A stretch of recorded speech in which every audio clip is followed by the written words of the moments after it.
President Trump, military action off the table in Iran? Nothing is off the table. I haven't eased anything. President Donald Trump taking a hard line on Iran, saying that, quote, nothing is off the table. This declaration a day after his national security advisor, Lieutenant General Michael Flynn, put Iran, quote, on notice in response to a recent ballistic missiles test. Joining me now, Congressman Lee Zeldin. Congressman Zeldin, I know you have legislation that to sort of beef up, I don't want to say our attack, but to help try to put Iran back in its place, for lack of a better term. Yeah, expand current sanctions, new sanctions, whether it is Iran itself, IRGC, any entity out there supporting Iran's efforts towards bad activities. For the Iranian leadership, the party's over. We have a new president, a Republican Congress looking to work with him to clean up the mess that this last administration has left us.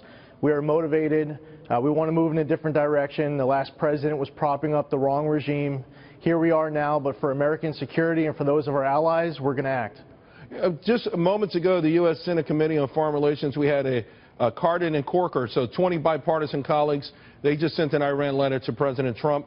They want full enforcement of existing sanctions and possible imposition of additional sanctions for that ballistic missiles program. They think they're necessary, and they hope that the international community can unite around a common cause of counteracting Iran's troubling action. A lot of people are concerned that some of our key partners, particularly in Europe, may not be as keen as we are to push back on what has obviously become one of the world's worst belligerent actors. We are the leader of the free world, and we're going to lead. That took us in the wrong direction under the leadership of the last president.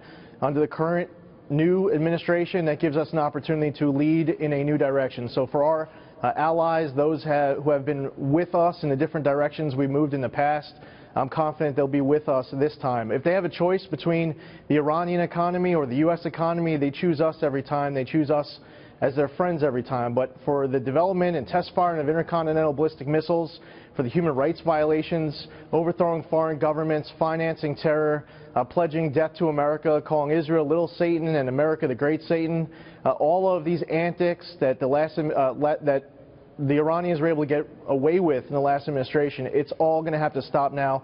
All options should be on the table. And our adversaries, they don't respect weakness, they only respect strength. And that's what they're going to see. Representative Zeldin, thank you very much. I appreciate it. Thank you, Charles.